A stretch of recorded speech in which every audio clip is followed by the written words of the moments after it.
नमस्कार दोस्तों, आप सभी का स्वागत है आपके अपने प्यारे से study platform free education with Bhargav sir पर। तो जैसा कि आप सभी लोगों को ज्ञात था भाई, हमने लगभग लगभग भाई कहाँ तक पढ़ लिया था। हरियाणा में हम वहाँ पहुंचे हैं भाई लगभग मुगल काल के ऊपर। मैंने आपको पानीपत का प्रथम युद्ध बता दिया था, आपको बता दिया था कि बाबर कैसे प्रविष्ट करता है, कौन उसको नियंत्रण मतलब निमंत्रण देता है, किस किस का उसके खिलाफ विद्रोह होता है। तो वो सारी बातें हमारी पिछली कक्षा में डिस्कस हो चुकी थी। देखो, आज हम फिर से उसी टॉपिक को कंप्लीट करने का प्रयास करेंगे भाई, कंप्लीट मुगल काल के बारे में। प्लस देखो, थ्योरी प्लस पीवाईक्यू यानी प्रीवियस ईयर क्वेश्चन भी यहाँ पर मैं आपके कवर करवाऊंगा भाई।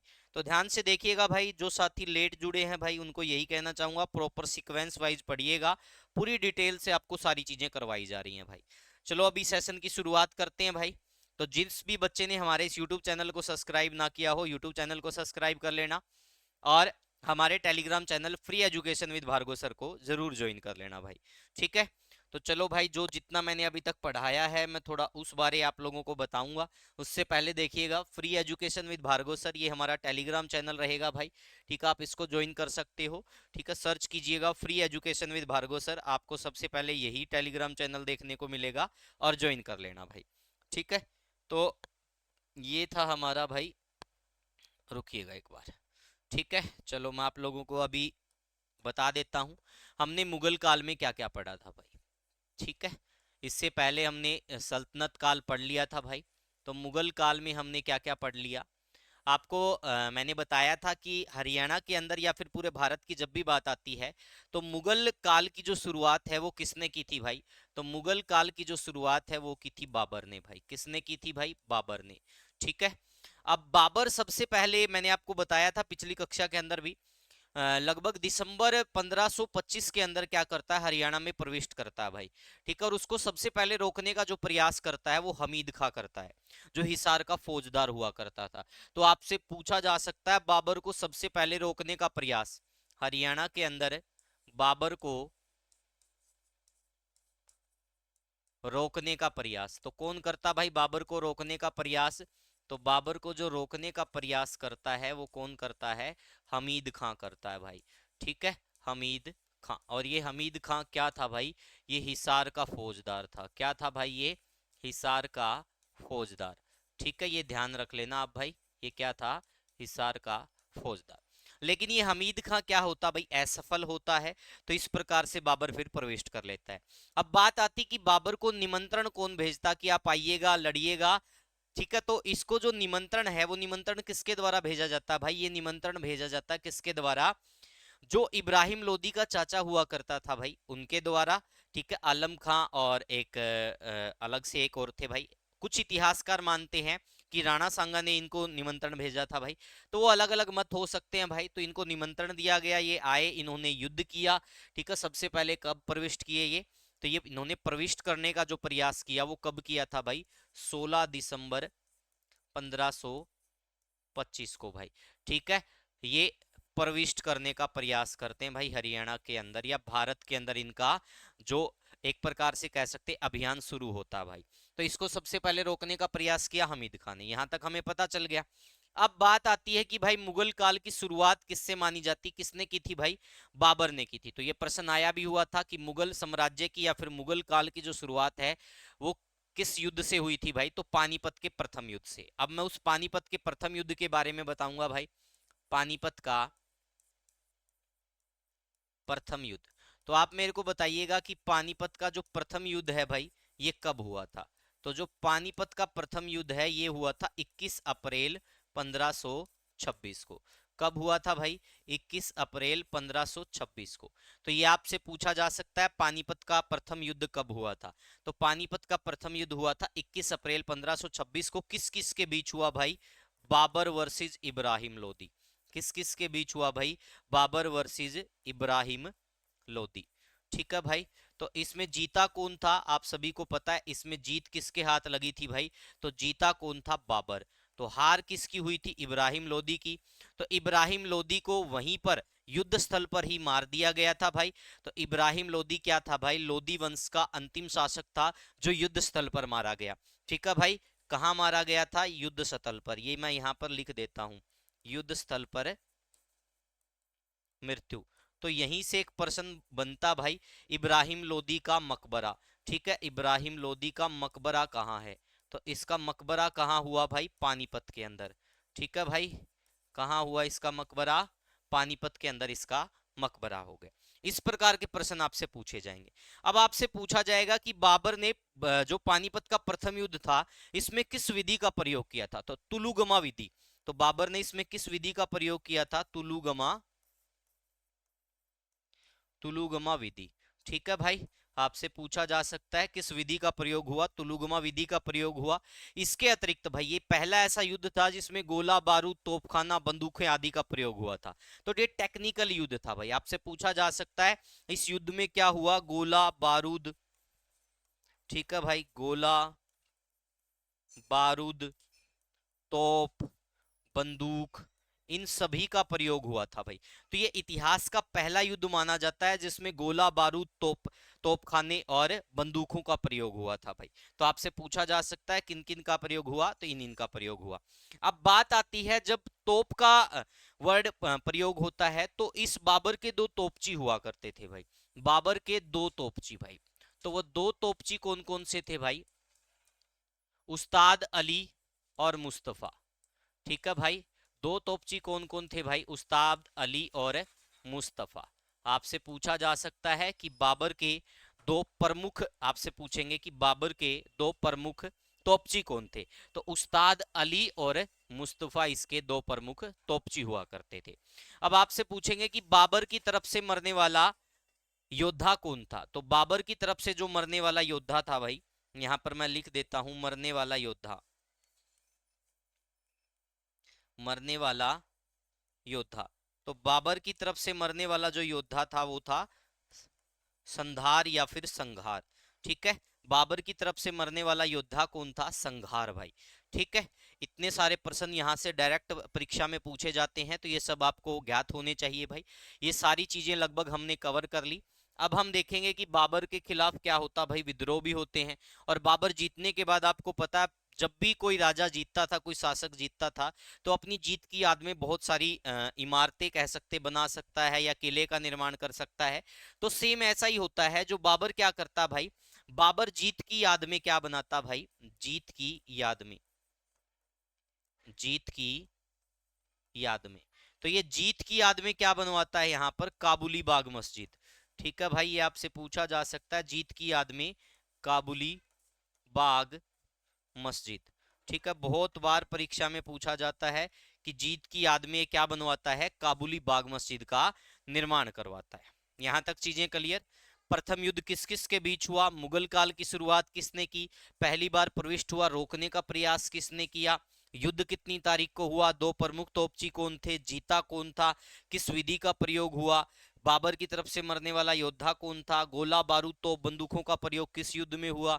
युद्ध जीतने के बाद इसकी याद में क्या बनवाया गया भाई? और इब्राहिम लोदी का मकबरा कहाँ है? लोदी वंश का अंतिम शासक जो युद्ध स्थल पर मारा गया, इब्राहिम लोदी। तो ये सारी चीजें क्लियर भाई। इसका मतलब क्या हुआ? पानीपत के प्रथम युद्ध में भाई लोदी वंश का अंत हुआ और मुगल काल की क्या हुई? शुरुआत हुई। तो चीजें क्लियर भाई। अब आगे बढ़ते हैं भाई, नेक्स्ट देखिएगा। यहां तक आई थिंक सारी चीजें आपकी क्लियर हो चुकी है, ये मैं पिछली कक्षा में भी करवा चुका था भाई। अब क्या होता भाई, बाबर के खिलाफ कुछ विद्रोह भी हमें देखने को मिलते हैं भाई। कुछ विद्रोह देखने को मिलते हैं और कुछ बाबर के द्वारा क्या किए जाते हैं भाई, किसी को पे बैक भी किया जाता है। पे बैक का मतलब अगर किसी ने इसका साथ दिया तो उसको भी ये कुछ ना कुछ देता है। ठीक है भाई, तो बाबर का साथ किसने दिया था भाई? बाबर का साथ, तो इस बाबर का साथ दिया था भाई मोहम्मद उगली ने। ठीक है भाई, किसने दिया था भाई बाबर का साथ? मोहम्मद उगली। तो इस मोहम्मद उगली को क्या बना दिया जाता है? पानीपत का हाकिम भाई। इसको क्या बनाया जाता है? पानीपत का हाकिम नियुक्त किया जाता भाई। ठीक है भाई, इसके बाद हम देखेंगे कि बाबर के खिलाफ विद्रोह, बाबर के खिलाफ विद्रोह। तो बाबर के खिलाफ विद्रोह किस किस ने किया भाई?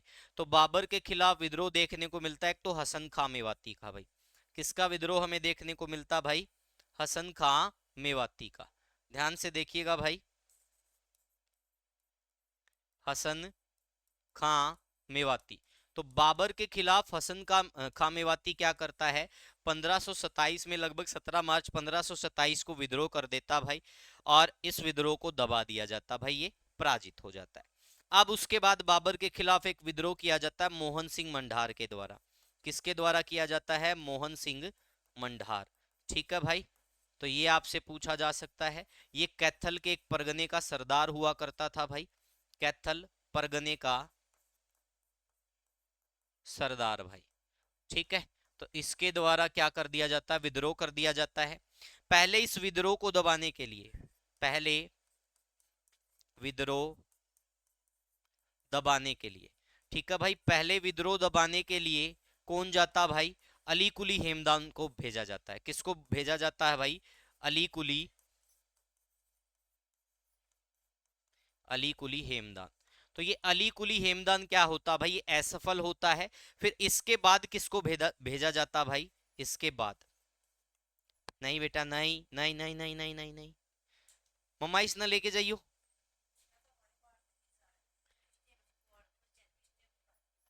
ठीक है, तो उसके बाद क्या होता है, इसके बाद बाबर के द्वारा भेजा जाता है तरसेम बेग और नौरंग बेग को भाई।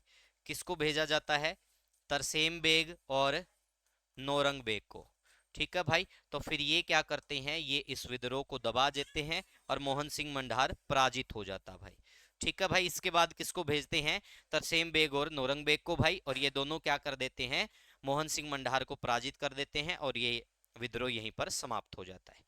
यहां तक चीजें क्लियर भाई, ये सारी बातें मैंने आप लोगों को बताई, ये परीक्षा की दृष्टि से महत्वपूर्ण थी। पिछली कक्षा में बहुत विस्तार पूर्वक बता चुका हूं, एक एक पॉइंट उसकी पीडीएफ भी डाल चुका हूं भाई। ये तो था भाई पिछले वाली क्लास का थोड़ा सा रिवीजन। अब हम आगे बढ़ते हैं, इससे आगे क्या होता भाई, बाबर के बाद में हमें क्या देखने को मिलता है, बाबर के बाद में हुमायूं का शासनकाल आता भाई, क्योंकि बाबर की मृत्यु हो जाती है 1530 में, तो फिर 1530 में क्या बनता भाई, हुमायूं शासक बनता है। तो हुमायूं जो शासक बनता है, हुमायूं के बारे में बहुत सारे प्रश्न पूछे जाते हैं। हरियाणा के अंदर हुमायूं का अभिलेख कहाँ से मिला है, हुमायूं की मस्जिद कहाँ पर है। ठीक है भाई, इस प्रकार के प्रश्न आपसे पूछे जा सकते हैं, तो वो सारी चीजें मैं आप लोगों को क्लियर करवाऊंगा भाई। ध्यान से देखिएगा यहाँ पर। देखो अब आ गया हुमायूं का शासनकाल। पहला पॉइंट क्या है भाई, इस डेट को याद रख लेना भाई, यानी कि जो हुमायूं का शासनकाल है वो 1530 से 1556 ईस्वी माना जाता है। कब से कब तक माना जाता है, 1530 से 1556 ईस्वी माना जाता है। अब देखो ध्यान से देखिएगा, 26 दिसंबर 1530 ईस्वी को, यानी इस डेट को क्या होता है, बाबर की हो जाती है डेथ भाई। अब बाबर मर गया तो उसका उत्तराधिकारी कौन बना, उसका उत्तराधिकारी बना उसका पुत्र हुमायूं। तो हुमायूं गद्दी पर बैठ गया। पहला प्रश्न क्या बन गया, बाबर का उत्तराधिकारी कौन बना, हुमायूं। दूसरा प्रश्न क्या बन गया, बाबर का बेटा कौन था, हुमायूं। दो प्रश्न क्लियर भाई। अब जो हुमायूं का पूरा नाम क्या था, नसीरुद्दीन मोहम्मद हुमायूं, ये वाला प्रश्न बन गया तीसरा प्रश्न भाई। ठीक है, हुमायूं का पूरा नाम क्या था, नसीरुद्दीन मोहम्मद हुमायूं। अब देखो क्या होता भाई, हुमायूं अपने भाइयों को बहुत सारी सरकारें दे देता है, जैसे कि अपने भाई हिंदाल को भी ये मेवात की सरकार, हिसार और सरहिंद को अपने भाई कामरान के अधीन कर देता है। पंजाब, काबुल और कंधार भी कामरान के पास थे, किंतु इसके भाई भी इसके शत्रु बन जाते हैं भाई, क्योंकि प्राचीन समय में क्या होता था, सबको सत्ता का लालच होता था, तो एक दूसरे को मारकर सत्ता हथियाना चाहते थे भाई। ठीक है, अब 1530 तक हिसार में राज किया, फिर दिल्ली का सुल्तान बना। यानी कि जो हुमायूं था भाई, वास्तव में मैंने यहाँ पे लिखा 1530 ईस्वी तक हिसार में राज किया। इसके पीछे की कहानी मैं आपको बताता हूँ भाई क्या है। ठीक है, हिसार का फौजदार हुआ करता था हमीद खां। हमीद खां बाबर को रोकने का प्रयास करता है, लेकिन बाबर वहां पर क्या करता है भाई, अपने पुत्र हुमायूं को भेजता है और हुमायूं जीत जाता है भाई। ठीक है, तो वो फिर हिसार के ऊपर उसके बाद राज कौन करता है, हुमायूं हिसार के ऊपर राज करता है। ठीक है भाई, समझ में आ गया यहां तक चीजें क्लियर। अब ये क्या करता हुमायूं भाई, 1527 में सलीम शाह की जीत की खुशी में भाई, सलीम शाह या सलीम शाह हमें देखने को मिलता भाई। ठीक है, सलीम शाह भी देखने को मिल सकता है। ठीक है, सलीम शाह। ठीक है भाई, सलीम शाह पर जीत की खुशी में पानीपत में चबूतरा फतेह मुबारक का निर्माण करवाता है। तो चबूतरा फतेह मुबारक का निर्माण किसके द्वारा करवाया जाता है, ठीक है भाई, ये किसके द्वारा करवाया जाता है, हुमायूं के द्वारा। कहाँ करवाया जाता है, पानीपत में। ठीक है भाई, तो ये हमारी भाई छुटकी रानी को पता चल गया। अब आपकी क्लास चली हुई है, ये बीच में आएगी पक्का, क्योंकि इसको आदत हो गई है। बाय बाय कर दो, हंसी मत करो, बाय बाय कर दो सभी को। इनको क्लास लेने दो, डिस्टर्ब होती है ऐसे क्लास। नहीं बेटे, नहीं नहीं नहीं। चलो चलो चलो, शाबाश शाबाश शाबाश शाबाश शाबाश शाबाश शाबाश। मम्मा इसको लेके जाइए, देखिए क्लास को लेने दे।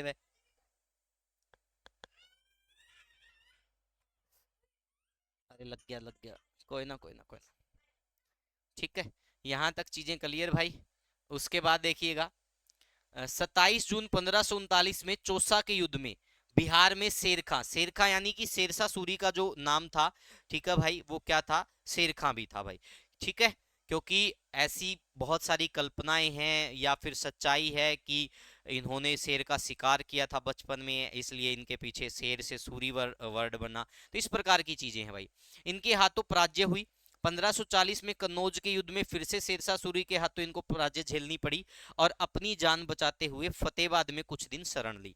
तो फतेहाबाद के अंदर आपको क्या देखने को मिलता है, फतेहाबाद के अंदर भाई हुमायूं की मस्जिद हमें देखने को मिलती है।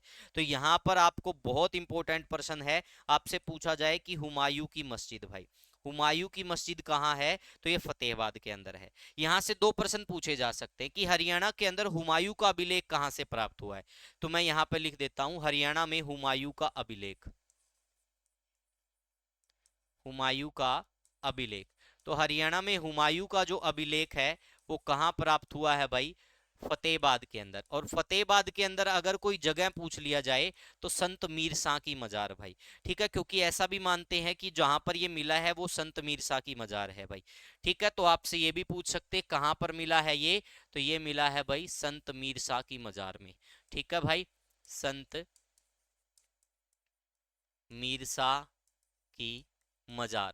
ठीक है, तो संत मीरसा की मजार कहाँ है भाई, फतेहाबाद के अंदर है। और यहीं से क्या मिला है, हुमायूं का अभिलेख मिला है, और इसी को हुमायूं मस्जिद भी बोल देते हैं भाई। इसी को क्या बोल देते हैं, हुमायूं की मस्जिद। फतेहाबाद के हुमायूं मस्जिद की मरम्मत किसने करवाई थी भाई, नूर रहमत ने करवाई थी। अब देखो भाई, शेरशाह सूरी क्या करता है भाई, बीच में हमने देखा 1539 और 40 में शेरशाह सूरी क्या कर देता भाई, हुमायूं को हरा देता है और हुमायूं को यहां से जाना पड़ता है। उसके बाद क्या होता है, 1545 में शेरशाह सूरी की मौत, इसकी मौत हो जाती है भाई सुरंग फटने के कारण भाई। ठीक है, उसके बाद क्या करता है, हुमायूं वापसी करता है और 1554 में दिल्ली विजय के लिए निकला और 1555 में दोबारा दिल्ली की गद्दी पर बैठ गया। तो हुमायूं की जो मृत्यु होती है वो 26 जनवरी 1556 को होती है, कहां से, पुस्तकालय की सीढ़ियों से गिरकर। ये प्रश्न भी बहुत बार पूछा जाता है, ऐसा कौन सा मुगल शासक था जिसकी मृत्यु पुस्तकालय की सीढ़ियों से गिरकर हुई थी, तो हुमायूं की हुई थी। यहां से देखो कितने प्रश्न बन गए भाई, हुमायूं का अभिलेख पूछा जाए या फिर पूछा जाए कि हुमायूं की मस्जिद कहाँ है, तो दोनों का उत्तर हो जाएगा फतेहाबाद में। आपसे पूछा जाए संत मीरसा की मजार कहाँ है, फतेहाबाद में। आपसे पूछा जाए कि ऐसा कौन सा मुगल शासक था जो पुस्तकालय की सीढ़ियों से गिरकर जिसकी मृत्यु हुई, हुमायूं भाई। हुमायूं का शासनकाल कब से कब तक था, 1530 से 1556। हुमायूं किससे हारा था, शेरशाह सूरी से, वो दोनों डिटेल यहाँ पर आ गई। शेरशाह सूरी की मृत्यु कब हुई, 1545 में सुरंग फटने से भाई। अब आपसे पूछा जा सकता है भाई, पानीपत में चबूतरा फतेह मुबारक का निर्माण किसने करवाया, हुमायूं ने। कब करवाया, 1527 में। ठीक है भाई, हुमायूं की मस्जिद की मरम्मत किसने करवाई, नूर रहमत ने। ठीक है भाई, तो कितने सारे प्रश्न यहां से बन गए। ठीक है, हुमायूं किसका उत्तराधिकारी था, बाबर का। तो चीजें क्लियर भाई, इनमें से देखो बहुत सारे प्रश्न आपको पीवाईक्यू में देखने को मिलेंगे। अब देखेंगे भाई हुमायूं का टाइम पीरियड पूरा। हुमायूं के बाद हम देखेंगे एक बीच में शेरशाह सूरी का शासनकाल भी हम देख लेते हैं। ठीक है, क्योंकि यहाँ पर बीच में ये करता है, ये भी अधिकार करता है हरियाणा के ऊपर, तो इसके बारे में भी थोड़ा पढ़ लेते हैं भाई। देखो शेरशाह सूरी का शासनकाल भाई। ठीक है, तो शेरशाह सूरी का जो जन्म है भाई, दो डेट हमें देखने को मिलती है भाई। ठीक है, 1472 और 1486 ईस्वी, और दोनों ही इसके उत्तर माने जा चुके हैं पहले। तो ये आप, मैंने दोनों यहाँ पे लिखवा दिया भाई, ओब्लिक डाल के दोनों लिख दिया भाई। आप ऑप्शन, मतलब जब भी प्रश्न पूछा जाए तो आपको थर्ड आई यानी कि तीसरी सेंस का प्रयोग करना है कि उत्तर में क्या क्या दिया हुआ है। ठीक है, ऑप्शन में क्या क्या दिया हुआ है। अब उसके बाद देखेंगे भाई, इसके जो बचपन का नाम क्या था, फरीद खां था भाई। बहुत इंपॉर्टेंट पर्सन है भाई। ठीक है, आपसे पूछा जाए कि शेरशाह सूरी के बचपन का नाम क्या था, फरीद खां भाई। ठीक है, इतिहासकारों के अलग अलग मत है भाई। कुछ इतिहासकार शेरशाह सूरी का जन्म हरियाणा में नारनौल नामक स्थान पर मानते हैं, कुछ इतिहासकार इसका संबंध हिसार से भी मानते हैं। उसका एक कारण है, क्योंकि भाई जो शेरशाह सूरी का दादा हुआ करता था भाई, वो हिसार में आकर रहने लग जाता है बहलोल लोदी के समय में। उसके बाद ये नारनौल में जाता है और वहां पर एक जागीर का मतलब मालिक बन जाता है भाई। तो कुछ विद्वान क्या मानते हैं कि इसका जन्म नारनौल में हुआ, और कुछ मानते हैं कि इसका जन्म हिसार में हुआ था। तो एक बार हिसार भी इसका राइट उत्तर माना गया, और उसका कारण अलग अलग विद्वानों के अलग अलग मत होना है। ठीक है भाई, तो हिसार और महेंद्रगढ़ आप दोनों देख लेना भाई, ऑप्शन के अकॉर्डिंग जाना है। अगर महेंद्रगढ़ नारनौल ऑप्शन में नहीं दिया तो आप हिसार की तरफ जाना भाई। ठीक है, अब देखो क्या होता भाई, आपसे पूछ सकते हैं भाई शेरशाह सूरी का संबंध कहां से है, नारनौल से। नारनौल ऑप्शन में नहीं है तो हिसार भी आ जाएगा। ठीक है भाई, उसके बाद देखिएगा शेरशाह सूरी के पिता का नाम क्या था, हसन खां। इनके दादा का नाम क्या था, इब्राहिम सूरी। और इस इब्राहिम सूरी का जो मकबरा है वो नारनौल में है, जिसका निर्माण कौन करवाता है, शेरशाह सूरी करवाता है भाई। ठीक है, तो ध्यान से देखिएगा, इब्राहिम सूरी किसका दादा था, शेरशाह सूरी का भाई। इब्राहिम सूरी पेशावर से बहलोल लोदी के काल में हरियाणा आया था, और हिसार के जागीरदार के यहाँ काम किया, और जल्दी ही नारनौल के पास एक छोटी सी जागीर का मालिक बन गया भाई। शेरशाह सूरी ने नारनौल में इब्राहिम खान या फिर इब्राहिम सूरी का मकबरा बनवाया था। 2 पर्सन हो गए भाई, यहाँ से इंपॉर्टेंट पर्सन है। एक तो ये पूछा जाता है शेरशाह सूरी का बचपन का नाम क्या था, फरीद खां। ठीक है, शेरशाह सूरी का संबंध कहां से हो गया, नारनौल से। और नारनौल ऑप्शन में नहीं दिया तो एक बार हिसार भी राइट मानना था, आप हिसार भी जा सकते हो भाई, हरियाणा की हिस्ट्री के अकॉर्डिंग। अब इब्राहिम जो शेरशाह सूरी का दादा कौन था, इब्राहिम सूरी भाई। इसका मकबरा कहाँ है, नारनौल में। किसने बनवाया, शेरशाह सूरी ने बनवाया भाई। ठीक है, अब देखिएगा शेरशाह सूरी 1540 ईस्वी में दिल्ली की गद्दी पर बैठा भाई। शेरशाह सूरी ने अपने साम्राज्य को 66 सरकारों में बांटा था भाई, मोस्ट इंपोर्टेंट पर्सन है भाई। लेकिन संपूर्ण हरियाणा क्षेत्र को 4 सरकारों में बांटा, दिल्ली, हिसार, सरहिंद एवं मेवात। तो लगभग लगभग पूरे मुगल काल के दौरान आपको हरियाणा इन्हीं 4 सरकारों में लगभग विभाजित हुआ देखने को मिलेगा भाई। ठीक है, दिल्ली, हिसार, सरहिंद और मेवात। अगर आपसे पूछा जाए कि कौन सी सरकार मेवात मुगल काल के दौरान नहीं थी, तो इन चारों से अलग अगर कोई भी सरकार ऑप्शन में दी हो तो वो उसका उत्तर हो जाएगा। ठीक है, तो क्योंकि लगभग लगभग मुगल काल में ये 4 ही सरकारों में हरियाणा विभाजित रहा है। कौन कौन सी, दिल्ली, हिसार, सरहिंद एवं मेवात भाई। ठीक है, उसके बाद भाई हिसार सिरसा सरकार के अंतर्गत आता था। ये कुछ ऐसे प्रश्न है जो आज तक पूछे नहीं गए भाई, लेकिन फिर भी मैं करवा रहा हूं, इनको आप रीड कर लेना अच्छे से भाई। ठीक है, इससे अलग क्या प्रश्न पूछा जाता भाई, देखो हिसार सरकार का शासन मुख्यतः 2 अधिकारियों के हाथ में, मुख्य सिकदार या सिकदारान तथा मुंशी के मुनफिसान कहा जाता भाई। जीटी रोड बनाने का श्रेय वैसे चंद्रगुप्त मौर्य जी को जाता है, लेकिन हरियाणा के अंदर अगर जब बात आती है कि सड़क मरम्मत जो जीटी रोड के लिए, ग्रांड ट्रैक रोड के लिए जिसको जाना जाता है, वो शेरशाह सूरी को जाना जाता है भाई। किसको जाना जाता है, शेरशाह सूरी को जाना जाता है। और इस बारे लगभग सारी डिटेल मैंने यहाँ पे करवा रखी है, आप इसको पढ़ सकते हो आराम से भाई। ठीक है, चीजें क्लियर यहाँ तक। उसके बाद आगे बढ़ते हैं भाई। देखो व्यापारियों व राहगीरों के आराम के लिए जीटी रोड पर प्रत्येक 2 मील पर भाई, ठीक है, क्या करता है, कोष मीनारों का निर्माण किया जाता है। क्या किया जाता है भाई, कोष मीनारों का निर्माण करवाता है भाई। कौन है, हरियाणा के अंदर है शेरशाह सूरी। हरियाणा में कुल कितनी कोष मीनार है भाई, 88 भाई। शेरशाह सूरी ने थानेसर शहर में 2 सराय का निर्माण भी करवाया था भाई। ठीक है, क्या किया था, 2 सराय का निर्माण भी करवाया था। और सबसे प्राचीन जो कोष मीनार मानी जाती है हरियाणा के अंदर, वो कोहांड करनाल के अंदर मानी जाती है। ठीक है भाई, कोहांड करनाल के अंदर। वो आपको कहाँ मिल जाएगी भाई, जो मैं पीडीएफ प्रोवाइड करवाऊंगा उसमें उसकी डिटेल अवेलेबल हो जाएगी सारी की सारी। ठीक है, अब देखो जो अधिकारियों की बात थी ना, वो रक्षा एवं शांति व्यवस्था के लिए सिकदार था भाई, सिकदारान। और न्यायिक व्यवस्था के लिए क्या था, मुंसिफ मुंसिफ। ठीक है, 2 अधिकारी थे भाई। अब बाकी की सारी डिटेल है यहाँ पर देख लो भाई। सरकार को परगनों में बांट दिया गया। प्रशासन की सबसे छोटी इकाई ग्राम होती थी, जिसका मुखिया मुकद्दम कहलाता था। मैंने आपको सल्तनत कालीन व्यवस्था में भी बताया था कि ग्राम का जो मुखिया मुकद्दम था भाई। ठीक है, राजस्व इकट्ठा करता था तथा चौकीदार की सहायता से, ठीक है, कानून और व्यवस्था कायम रखता था। पटवारी गांव के भूमि संबंधी रिकॉर्ड देखता था, यानी कि पटवारी उस समय से भूमि संबंधित रिकॉर्ड देखते हैं। शेरशाह ने कृषकों की कृषि योग्य भूमि की पैमाइश करवाई। ठीक है, वह कृषि उपज का 1/4 भाग कर के रूप में लेता था। शेरशाह सूरी के समय में राजा टोडरमल भाई भूमि राजस्व प्रबंधन का कार्य संभाला भाई। चाहे आपसे शेरशाह सूरी के समय पूछा जाए, चाहे अकबर के समय पूछा जाए भाई, तो क्या किया था, राजा टोडरमल ही भूमि राजस्व प्रबंधन का काम संभालता था भाई। और इससे रिलेटेड एक प्रश्न पूछा जाता है दहसाला, ठीक है, दहसाला राजस्व प्रबंधन प्रणाली, ठीक है, तो उसका जब भी प्रश्न आएगा तो उत्तर क्या हो जाएगा, राजा टोडरमल भाई। ठीक है भाई। शेरशाह का कर्मचारियों को आदेश था कि लगान निश्चित करते समय नरमी से काम लो, लेकिन लगान एकत्रित करते समय नरमी न दिखाएं भाई। 1545 ईस्वी में युद्ध के समय कालिंजर के स्थान पर सुरंग फटने से इसकी मृत्यु हो जाती है भाई। ठीक है, इसके उत्तराधिकारी इस्लाम शाह तथा आदिल शाह नकारा सिद्ध हुए भाई। इसके बाद चारों ओर अव्यवस्था फैल गई भाई। ठीक है, इस स्थिति में हुमायूं ने पूरा लाभ उठाया और 15 वर्ष बाद यानी 1555 में पुनः अपना राज्य प्राप्त कर लिया। और 1556 में हुमायूं की भी पुस्तकालय की सीढ़ियों से गिरने के कारण मौत हो गई भाई। हुमायूं का टाइम पीरियड पूरा हो चुका है। शेरशाह सूरी के बारे में हमने सारे प्रश्न कवर कर लिए भाई। अब हम किस तरफ बढ़ेंगे भाई, अब हम पढ़ेंगे अकबर के शासनकाल में। इस शासनकाल में हम पढ़ेंगे भाई किसके बारे में, पानीपत के द्वितीय युद्ध के बारे में, साथ में हेमचंद विक्रमादित्य के बारे में, जहां से बहुत सारे प्रश्न हमें देखने को मिलेंगे। तो अकबर का जो टाइम पीरियड है वो ध्यान से देख लीजिएगा, 1556 से 1605 ईस्वी भाई। 1556 से 1605 ईस्वी। अब किसका टाइम पीरियड शुरू हो गया, अकबर का भाई। ठीक है, समझ में आ गया भाई, चीजें क्लियर यहां तक। अब देखो भाई, अकबर का पूरा नाम क्या था, जलालुद्दीन मोहम्मद अकबर।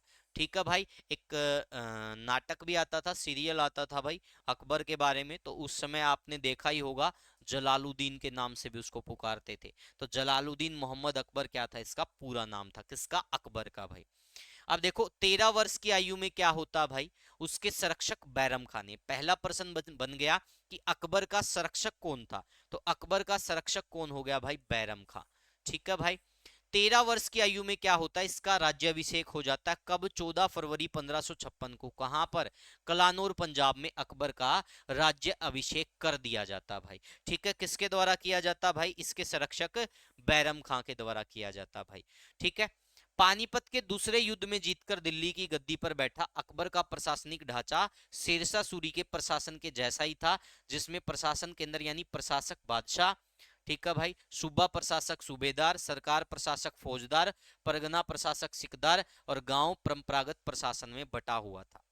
1602 ईस्वी में अकबर के सूबों की संख्या कितनी थी भाई, 15 थी भाई।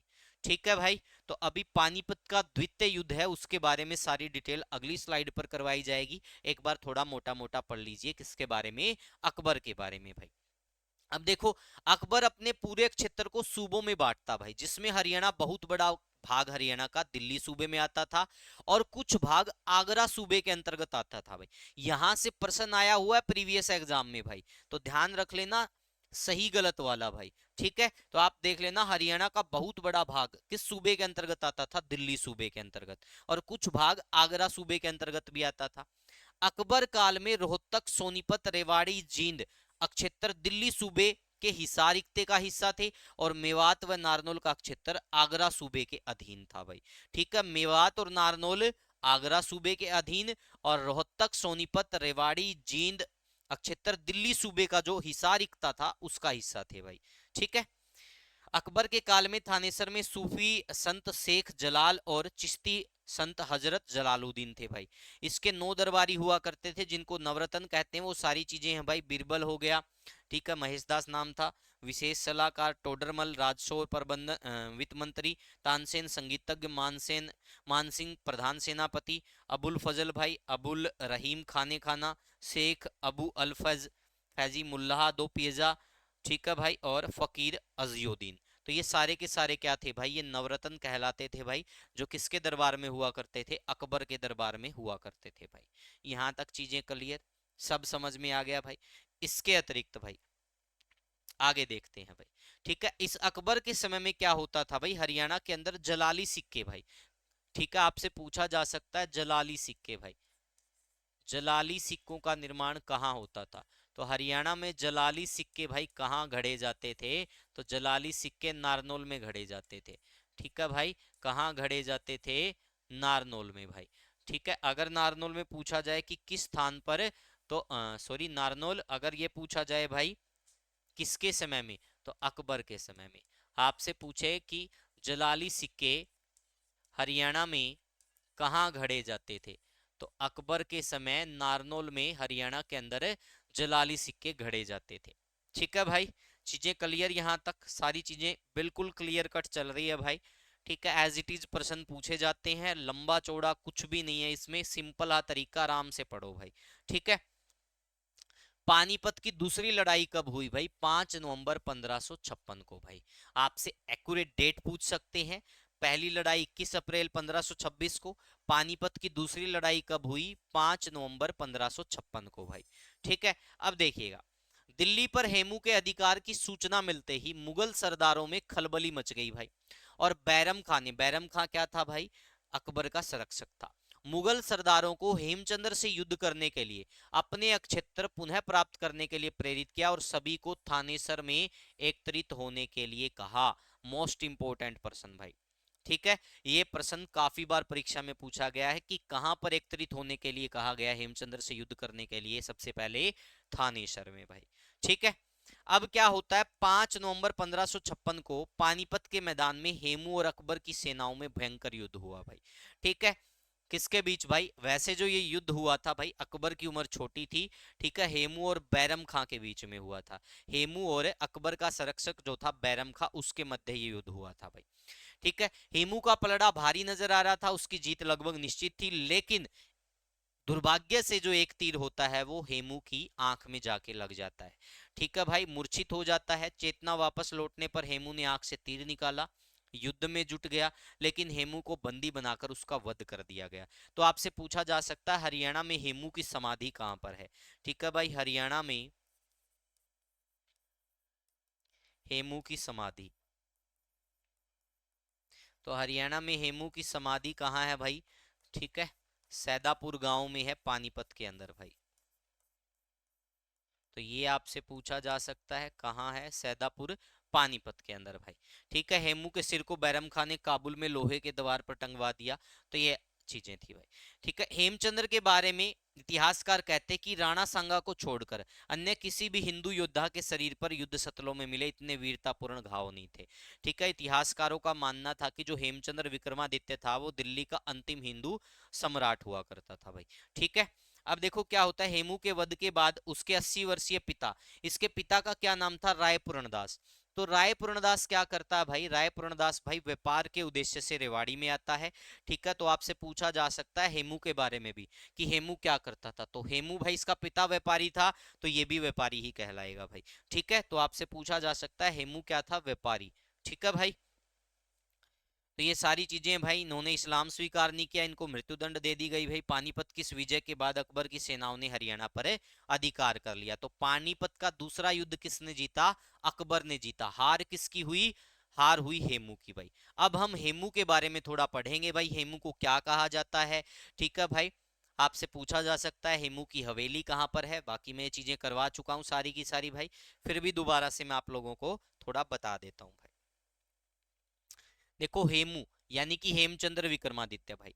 ठीक है, जन्म कब हुआ, 1501 में रेवाड़ी में। पिता का नाम क्या था, राय पूर्णदास भाई। जाति क्या थी, डूसर ब्राह्मण। ठीक है, यहाँ पर ढूसर लिखा हुआ है, वैसे आपको बता देता हूँ भाई। ठीक है, अब कुछ हमारे वंशज ये मानते हैं कि हमारी जाति से संबंध रखते थे हेमचंद्र विक्रमादित्य भार्गव जी, बाकी कुछ और मानते भाई वो हमारी जाति से संबंध रखते थे। लेकिन इतिहास के बारे में भाई ज्यादा जानकारी, ऐसी जब जातिगत बातें आती हैं तो मुझे भी नहीं है, तो भाई सिर्फ यहाँ पर मैं क्या लिख रहा हूँ, ढूसर भाई। ठीक है, उसके बाद देखिएगा भाई, दिल्ली का अंतिम हिंदू शासक भाई। तो दिल्ली का अंतिम हिंदू शासक कौन माना जाता है, हेमू, हेमचंद्र विक्रमादित्य। ये प्रश्न डायरेक्ट आता है। हेमू की समाधि भाई पानीपत, और स्थान पूछे तो सैदापुर गांव में भाई। ठीक है, हेमू की हवेली कहाँ है, कुतुबपुर रेवाड़ी में। जब मैंने आपको हवेलियों की पीडीएफ डाली तो उसमें पूरी डिटेल लिखी हुई है भाई। ठीक है, आर्थिक शक्ति अच्छी न होने के कारण बचपन से ही इस्लाम शाह, इस्लाम शाह किसका उत्तराधिकारी था भाई, इस्लाम शाह भाई किसका बेटा था, इस्लाम शाह था शेरशाह सूरी का बेटा। मैंने आपको शेरशाह सूरी वाले में बताया था ना, देखो ध्यान से भाई, शेरशाह सूरी वाला मैं आपको बता देता हूँ। ये रहा शेरशाह सूरी, देखो यहाँ पर क्या है, इस्लाम शाह और आदिल शाह, दोनों की डिटेल है ना, तो यहीं से फिर कौन निकलता है, यहीं से चीजें निकलती हैं सारी की सारी भाई। ठीक है, ये देखिएगा भाई। ठीक है, इस्लाम शाह का सबसे विश्वास पात्र बन जाता है हेमचंद्र विक्रमादित्य। एक फेरी वाले से सहनगाय बाजार, राज्य के बाजार का प्रबंधक के रूप तक के पद तक पहुंच गया था, यानी व्यापारी बन गया था भाई। ठीक है, यहां पर मैं क्या कर देता हूं, एक प्रकार से व्यापारी।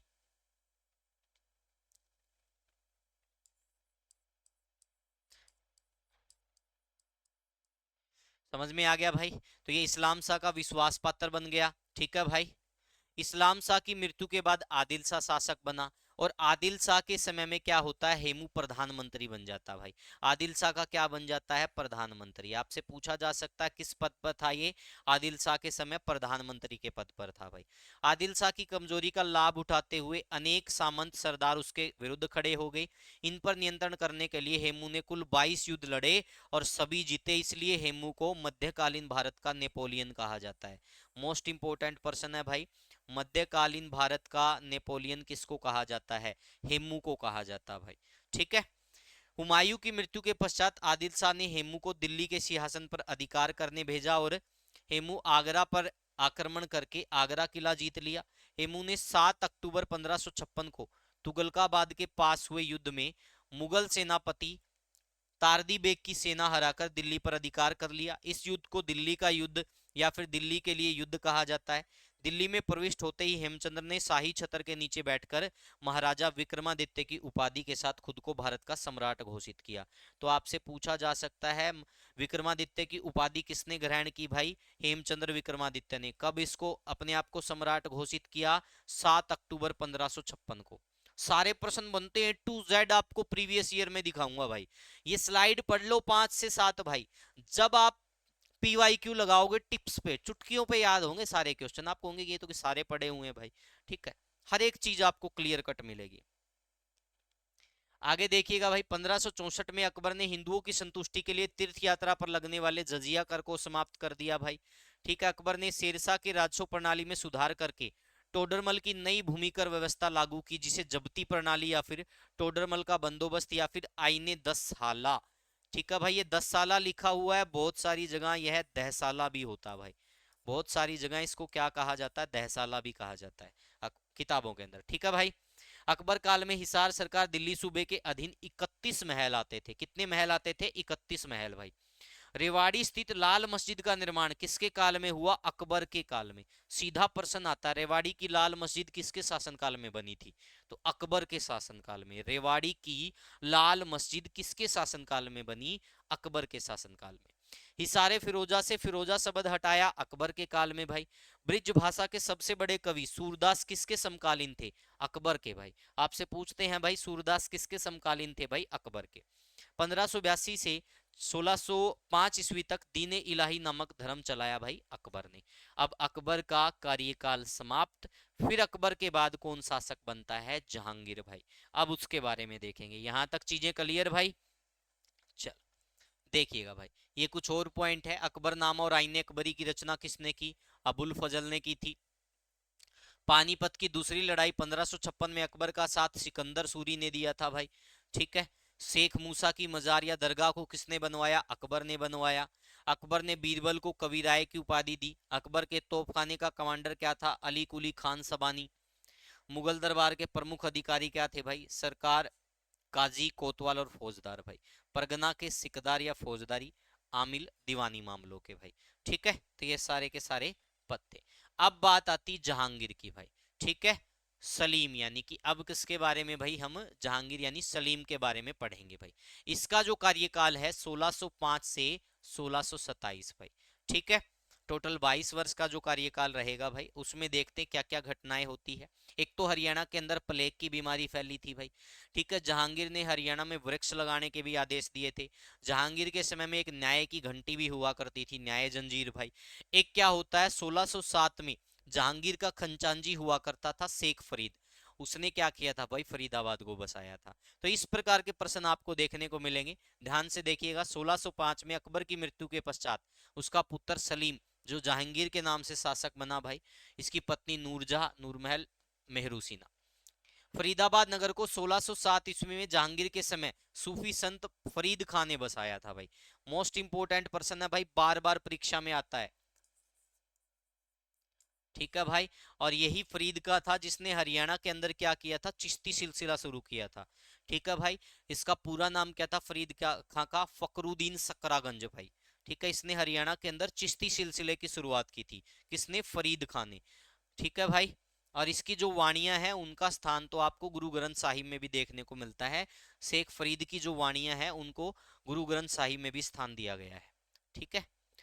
1608 ईस्वी में ब्रिटेन के राजा जेम्स प्रथम के दूत के रूप में सूरत के रास्ते भारत आने वाला पहला अंग्रेज कैप्टन हॉकिंस आया, जो अकबर के नाम पर व्यापारिक अनुमति हेतु एक पत्र लाया, किंतु अकबर की मृत्यु हो चुकी थी और उसे व्यापार की अनुमति नहीं मिली भाई। जहांगीर के काल को चित्रकला का श्रवण काल कहा जाता है। प्रसिद्ध चित्रकार हो गया उस्ताद मसूर अबुल हसन भाई। जहांगीर ने हरियाणा में अकबर द्वारा लागू प्रशासनिक व्यवस्था को बरकरार रखा और यात्रियों की सुविधा के लिए प्रत्येक 12 मील पर सराय आदि बनवाई। 1614-15 ईस्वी में जहांगीर के शासनकाल में प्लेग की भयंकर बीमारी फैली तथा हरियाणा में बड़ी संख्या में वृक्ष लगाने के आदेश दिए गए। किसके द्वारा भाई, जहांगीर के द्वारा। तो यही पॉइंट यहाँ पर बनते थे जो सारे मैंने आप लोगों को कवर करवा दिए। अब जहांगीर का टाइम पीरियड भी कंप्लीट भाई। अब हम आगे बढ़ते हैं नेक्स्ट पॉइंट की तरफ भाई। अगला जो पॉइंट आ गया, अब आ गया भाई शाहजहां के बारे में भाई। किसके बारे में पॉइंट आ गया अब, शाहजहां। शहाबुद्दीन मोहम्मद शाहजहां। टाइम पीरियड क्या हो गया, 1627 से लेकर 1658 ईस्वी तक भाई। ठीक है। अब देखिएगा यहाँ पर इनकी माता का नाम जोधाबाई जगत गोसाई, पत्नी भाई अर्जुबंद बानो या मुमताज महल। मुमताज का मकबरा यानी कि ताजमहल भाई। ठीक है, ये भी किसने बनाया, ताजमहल बनवाया, शाहजहां ने बनवाया था भाई। ठीक है। इसके अतिरिक्त भाई शाहजहां के काल को किसानों का श्रवण काल व संगमरमर का काल भी कहा जाता है। इन्होंने मोती मस्जिद, जामा मस्जिद, दीवाने आम, दीवाने खास, तख्त हाउस का निर्माण। इस तख्त हाउस को आप मयूर सिंहासन भी कह सकते हो। क्या कह सकते हो भाई, मयूर सिंहासन। तो आपसे पूछा जा सकता है मयूर सिंहासन का निर्माण किसने करवाया, तो मयूर सिंहासन का निर्माण शाहजहां ने करवाया था भाई। सुल्तानपुर में 6 मार्च 1635 को इसके यहाँ एक पुत्र पैदा हुआ जिसका नाम सिफर सिको था भाई। कुछ विद्वान मानते हैं कि इसका जन्म पलवल में हुआ था, कुछ विद्वान मानते हैं कि इसका जन्म सुल्तानपुर में हुआ था। तो दोनों याद रख लेना भाई। कुछ का मानना है पलवल में हुआ था।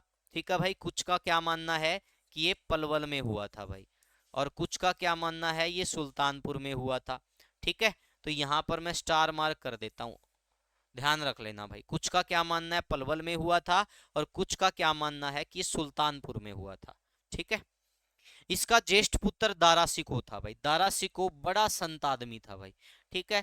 ये तो वास्तव में एक संत ही था भाई, हम ये कह सकते हैं। ठीक है। तो दारा सिको हरियाणा को बहुत पसंद करता था और हरियाणा में विशेषकर पलवल के जंगलों में या वनों में रहना पसंद करता था। तो इसका जो पसंदीदा क्षेत्र था वो पलवल था दारा सिको का भाई, ध्यान रख लेना। यहीं रहता था। दारा सिको की सेवा में मेवात का प्रसिद्ध सरदार फिरोज खां मेवाती रहता था भाई। ये फिरोज खां मेवाती तो भाई आखिरी तक भी इसका साथ नहीं छोड़ता भाई। ठीक है। मेवात का प्रसिद्ध सरदार फिरोज खां मेवाती दारा सिको की सेवा में रहता था। दारा सिको को लघु या फिर छोटा अकबर, बहादुर के नाम से भी जाना जाता है। दारा सिको के पास हिसारे फिरोजा की फौजदारी थी भाई। किसकी फौजदारी थी, हिसारे फिरोजा की फौजदारी थी। शाहजहां का धर्मगुरु क्या था, शेख चिल्ली था भाई। दारा सिको का भी धर्मगुरु शेख चिल्ली था, शाहजहां का भी धर्मगुरु शेख चिल्ली था भाई। ठीक है। और थानेसर में रहता था जिसकी सेवा में शाहजहां यहाँ आता था भाई। शहजादा दारा सिको भी शेख चिल्ली को अपना गुरु मानता था और शाहजहां के साथ साथ वो भी आता था। अब शेख चिल्ली का मकबरा अगर आपसे पूछ लिया जाए भाई, आपसे क्या पूछा जा सकता है, शेख चिल्ली का मकबरा भाई। शेख चिल्ली का मकबरा या फिर कबर। तो शेख चिल्ली का मकबरा या कबर कहाँ है, थानेसर में भाई। इसी को क्या कहा जाता है, इसी को कहा जाता है हरियाणा का ताजमहल। इसी को क्या कहा जाता है, हरियाणा का ताजमहल भाई। ठीक है भाई। इसी को क्या कहा जाता है, हरियाणा का ताजमहल। आपसे पूछा जा सकता है शेख चिल्ली का मकबरा या कहां पर है, थानेसर में। इसी को हरियाणा का ताजमहल कहते हैं। शेख चिल्ली किसका धर्मगुरु था, शाहजहां का भी धर्मगुरु था और साथ के साथ दारा सिको भी इसको अपना धर्मगुरु मानता था। अब शेख चिल्ली की मृत्यु के पश्चात क्या होता, 1650 ईस्वी में दारा सिको क्या करता भाई, थानेसर में शेख चिली का संगमरमर का मकबरा बनवाता है, जिसे हरियाणा का ताजमहल कहा जाता है। आपसे पूछा जा सकता है कि शेख चिली का मकबरा कब बनवाया गया? 1650 ईस्वी में। किसके द्वारा? दारा सिकों के द्वारा। और यही शेख चिली का मकबरा, जिसको हरियाणा का ताजमहल कहते हैं, डेविड रॉस ने इसको ताजमहल के बाद दूसरी सबसे सुंदर, ठीक है भाई, इमारत बताया है। डेविड रॉस ने ताजमहल के बाद दूसरी सबसे सुंदर इमारत किसको बताया है? शेख चिली के मकबरे को भाई। ठीक है, तो इस शेख चिली के मकबरे को 1958 का जो राष्ट्रीय पुरातत्व भाई अधिनियम है 1958 का भाई, जिसके तहत इसको क्या किया गया है? संरक्षित किया गया है। यहां पर मैं लिख देता हूं 1958 अधिनियम के तहत संरक्षित भाई।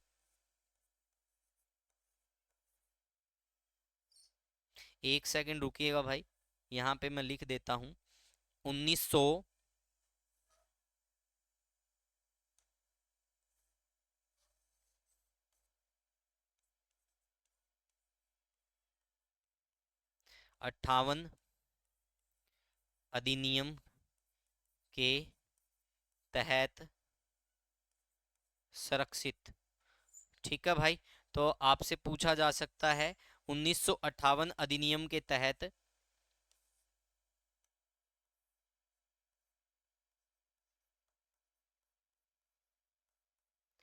शेख चिली के मकबरे को 1958 के अधिनियम के तहत क्या किया गया था? संरक्षित किया गया था। राष्ट्रीय पुरातत्व महत्व के 1958 के अधिनियम के तहत इसको क्या किया गया? संरक्षित किया गया भाई। ठीक है, तो यहां तक चीजें क्लियर भाई। अब हम आगे बढ़ते हैं। आगे देखिएगा भाई, दारा सिकों और औरंगजेब के बीच उत्तराधिकार के युद्ध में हरियाणा की जनता दारा सिकों के साथ खड़ी थी। मेव सरदार फिरोज खां मेवाती ने अंतिम समय तक दारा की मदद की भाई। शाहजहां अपने पुत्र दारा सिकों के लिए दुआ मांगने के लिए कहाँ आया करता भाई? सिरसा भाई। तथा दारा सिकों ठीक हो जाने के उपरांत बादशाह ने डेरे में लाल पत्थर से गुबंद का निर्माण करवाया था। महम की बावड़ी, ठीक है भाई, महम की जो बावड़ी है इसका निर्माण किसने करवाया? सद्दू कलोल ने। किसके निर्माण में भाई? किसके समय में भाई? ये करवाया था शाहजहां के समय में। आपसे पूछा जा सकता है महम की बावड़ी का निर्माण किसके शासनकाल में हुआ? शाहजहां के शासनकाल में। किसने करवाया? सद्दू कलाल ने भाई। ठीक है, कब? 1656 में। शाहजहां के काल में बीरबल का महल या फिर बुढ़िया का रंग महल कहाँ है? बुढ़िया यमुनानगर के अंदर भाई। ये भी, इसका निर्माण भी किसके शासनकाल में हुआ? शाहजहां। इंपॉर्टेंट है ये चीजें भाई। शाहजहां के शासनकाल में एक तो महम की बावड़ी, दूसरा क्या हो गया? बुढ़िया का रंग महल या फिर बीरबल का रंग महल भाई। ठीक है, शामसर यानी कि स्वामीसर तालाब का निर्माण, ठीक है, ये भी शाहजहां का मुनीम होता था, सीताराम ने करवाया। एक शाहजहां का दीवान हुआ करता था राय मुकंदास। ठीक है भाई, राय मुकंदास का छत्ता कहां पर है? नारनौल में। आपसे पूछा जा सकता है शाहजहां का दीवान जो नारनौल में राय मुकंदास के नाम से जाना जाता था, वो किस पद पर था? दीवान भाई। शाहजहां के दीवान था भाई। राय मुकंदास का छत्ता भी कहाँ हो गया? नारनौल में। मुगल सराय गेटवे कहाँ है? गरोंडा में भाई। ठीक है, ये चीजें सारी डिटेल दे रखी। किसके शासनकाल में? शाहजहां के शासनकाल में। शाहजहां ने प्रशासनिक व्यवस्था में कुछ परिवर्तन करते हुए नारनौल सरकार को आगरा सूबे से हटाकर दिल्ली सूबे के अधीन कर दिया। शाहजहां ने प्रशासन की एक इकाई, परगने को मिलाकर एक चकला इकाई का निर्माण करवाया भाई। और हिसार चकले का जो हाकिम नियुक्त किया गया वो कृपाराम को नियुक्त किया गया भाई। किसको नियुक्त किया गया? कृपाराम। किसका हाकिम? हिसार चकले का हाकिम कृपाराम को नियुक्त किया गया था भाई। समझ में आ गया भाई? यहां तक चीजें क्लियर। एक बार रीड करोगे ना पीडीएफ, सारी चीजें बिल्कुल टिप्स पर याद हो जाएंगी भाई। क्लास देख लेना एक बार, क्लास देख के आप पीडीएफ से रीड कर लेना भाई। अब नेक्स्ट देखिएगा भाई, औरंगजेब का शासनकाल। अब 1658 तक पढ़ लिया था, अब पढ़ेंगे भाई 1658 से 1708 तक। औरंगजेब, जिसको जिंदा पीर भी कहा जाता था, इसके शासनकाल को पढ़ेंगे भाई। ध्यान से देखिएगा, औरंगजेब का जन्म 1618 में दोहाद गुजरात नामक स्थान पर हुआ। विवाह इसका हुआ दिलरास बानो बेगम के साथ। औरंगजेब सुन्नी धर्म को मानता था, इसको जिंदा पीर भी बोला जाता भाई।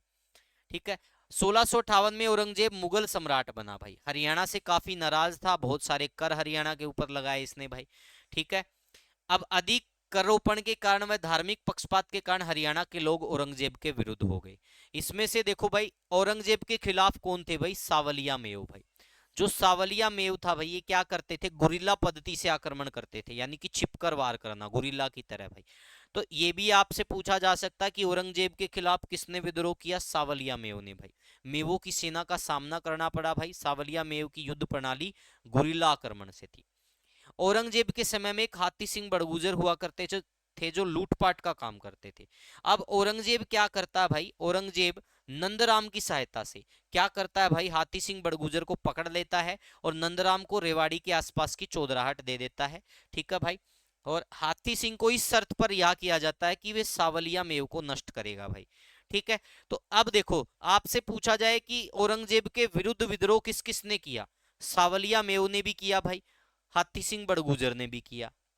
दो तो कन्फर्म हो गए भाई। तो इन दोनों ने इसके खिलाफ युद्ध किया।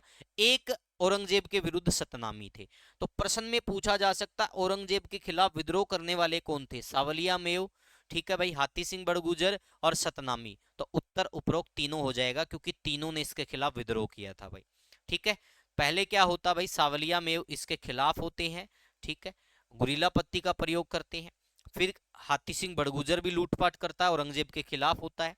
औरंगजेब क्या करता है भाई? नंदराम की सहायता से, ठीक है, हाथी सिंह बड़गुजर को पकड़ लेता है और एक शर्त पर यह करता है कि तुम किसको नष्ट कर दोगे? तुम सावलिया मेव को नष्ट कर दोगे भाई।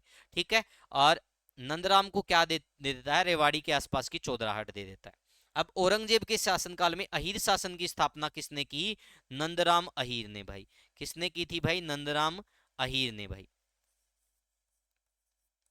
ठीक है भाई। कहां पर? गढ़बोलनी गांव से की थी भाई। नंदराम अहीर ने धारूहेड़ा शहर बसाया। इसके अलावा रानी की डोडी भाई। इसके अलावा रानी की डोडी, ठीक है भाई, ठीक है, रानी की डोडी रेवाड़ी का निर्माण करवाया। कानोड़ दरवाजा व बागांवाला तालाब रेवाड़ी, इनका निर्माण किसने करवाया था भाई? नंदराम अहीर ने। हाथी सिंह ने औरंगजेब के द्वारा रिहाई के शर्त अनुसार रिहा होते ही सावलिया मेव का कत्ल कर दिया। इससे प्रसन्न होकर औरंगजेब ने हाथी सिंह को घासेड़ा की 11 गांव की जागीर दी थी। तो ये देखो कितने सारे प्रश्न यहां से निकल कर आ गए भाई। इसको एक बार पढ़ लेना भाई, अच्छे से सारी चीजें कवर हो जाएंगी। ठीक है। यहां से पूछा जाता अहीर शासन की स्थापना किसने की, कहां से की? गढ़बोलनी से भाई। इसका नंदराम अहीर से। ठीक है, ये वाला प्रश्न पूछते हैं। एक प्रश्न आपसे क्या पूछा जाता भाई? औरंगजेब के खिलाफ विद्रोह किस किसने किया? तो ये प्रश्न यहां से पूछा जाता है। सावलिया मेव किस पद्धति का प्रयोग करते थे? गुरिल्ला। एक प्रश्न ये यहां से पूछा जाता है। तो इस प्रकार से प्रश्न आपसे पूछे जाते हैं। अब उसके बाद देखेंगे भाई, औरंगजेब के विरुद्ध एक तिलपत का युद्ध या विद्रोह देखने को मिलता भाई। कब? दिसंबर 1669 में। किस किस के बीच भाई? गोकुल जाट और औरंगजेब की सेना के बीच भाई।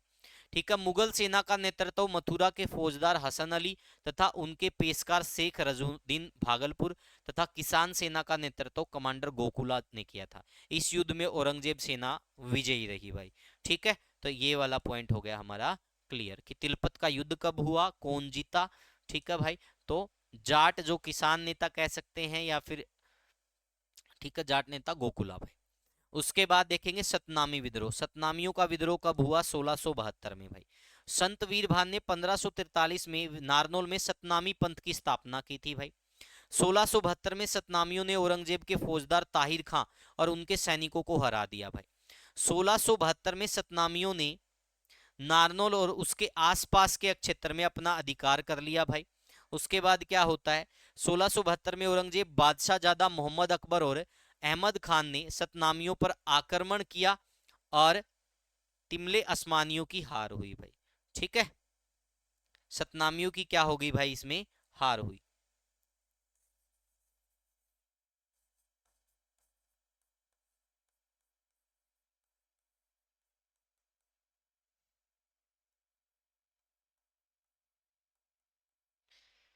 ठीक है भाई। एक इसके अतिरिक्त ये वाला प्रश्न बन गया भाई, मुगल गार्डन, पिंजौर गार्डन या फिर यादवेंद्र उद्यान का जो निर्माण है वो औरंगजेब का जो पालक भाई हुआ करता था फिदाई खां कोका ने 1661 में करवाया था। तो वो किसके शासनकाल में हुआ? औरंगजेब के शासनकाल में भाई। किसके शासनकाल में हुआ था? औरंगजेब के शासनकाल में। ठीक है भाई।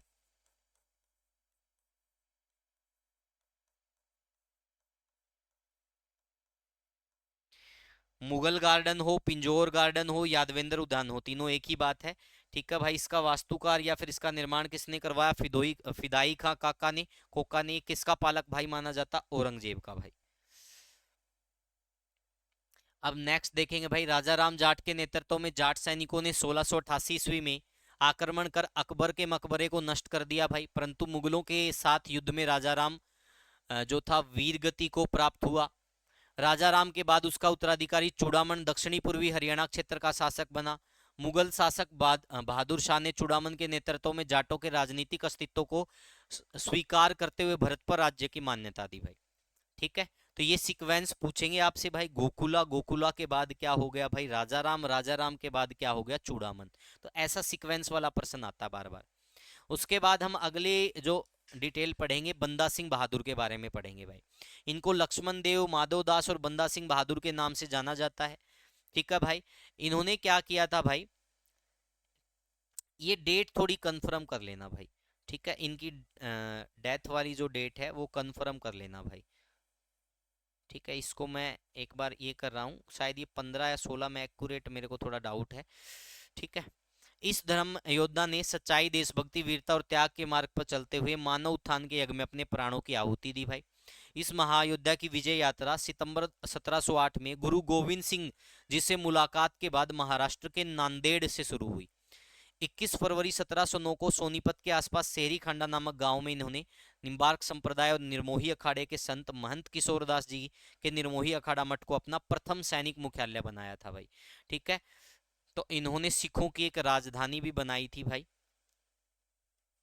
ठीक है, लोहगढ़, यमुनानगर के पास भाई। इन्होंने इसी स्थान से सोनीपत स्थित मुगल ट्रेजरी पर हमला किया और अपनी सेना के खर्चों के लिए अधिक संसाधनों का प्रबंध किया। उसके बाद हम देखेंगे बहादुर शाह प्रथम उर्फ शाह आलम प्रथम भाई। 1707 से 1712 तक का इनका टाइम रहा। फिर जहांदर शाह भाई 1712 से 1713 तक का टाइम पीरियड। फरूख सियर भाई, फरूख सियर यह एक घृणित कायर बादशाह कहा जाता भाई। ठीक है, और गुड़गांव के हाकिम व फरूखनगर रियासत के प्रथम नवाब दलेल खां उर्फ फौजदार खां ने 1772 में फरूखनगर बसाया था भाई। ठीक है, किसने बसाया था भाई, नवाब दलेल खां उर्फ फौजदार खान ने भाई। ठीक है, इसके समय बल्लभगढ़ का सरदार गोपाल सिंह था जिसे फरीदाबाद का चौधरी कहा जाता है। मोहम्मद शाह रंगीला भाई। ठीक है, मोहम्मद शाह रंगीला के बारे में हम देखेंगे भाई। इसके शासनकाल में नादिर शाह का आक्रमण हमें देखने को मिलता भाई। ठीक है, तो नादिर शाह का जो आक्रमण है 24 फरवरी 1739 भाई, करनाल के पास भयंकर युद्ध हुआ, जिस लड़ाई में नादिर शाह विजयी रहा और जीत के बाद कोहिनूर हीरा व मयूर सिंहासन अपने साथ ले गया। ठीक है भाई, अब देखो आप लोगों को मैं बता देता हूं। ठीक है, करनाल का युद्ध 24 फरवरी 1739 को भाई। ठीक है, ये किस किस के बीच होता भाई, नादिर शाह और मोहम्मद शाह रंगीला के बीच। नादिर शाह वर्सेज मोहम्मद शाह रंगीला।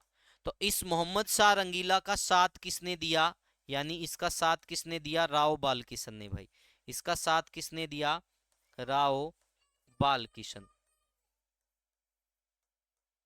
ये आपसे पूछा जा सकता है, इसका साथ किसने दिया, राव बालकिशन ने भाई।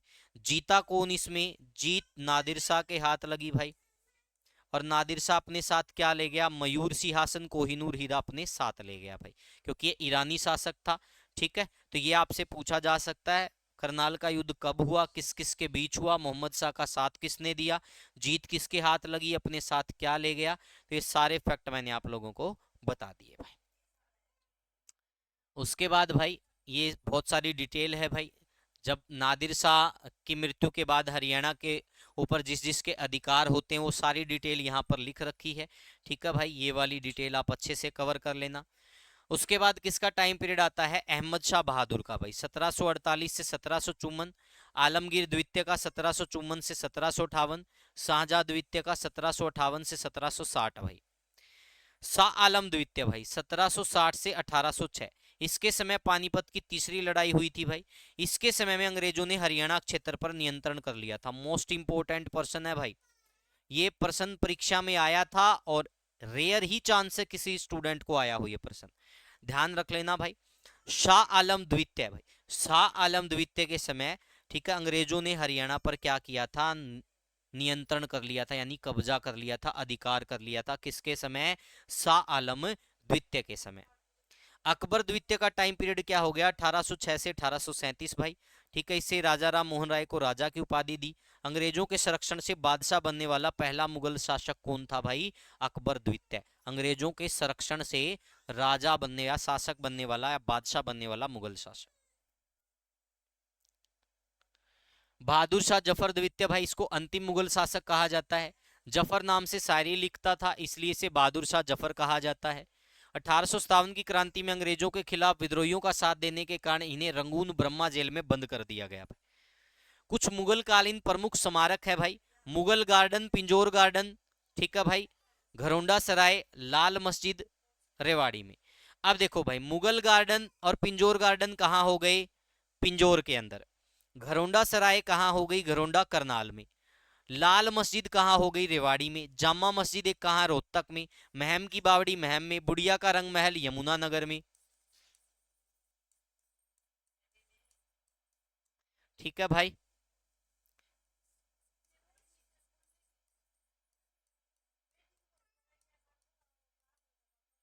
इसके बाद घरोंडा सराय भाई, घरोंडा करनाल।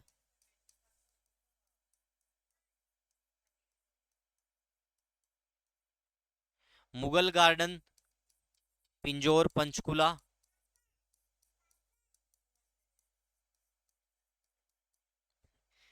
अब देखो इसके बाद क्या है भाई? नारनौल के अंदर शाहकुली खां का मकबरा भाई, रंगीन इमारत भी कहते हैं। एक नारनौल में ही त्रिपोलिया गेटवे है, जल महल है नारनौल में। लाला मुकंदास का छत्ता व दरवाजा भाई नारनौल में।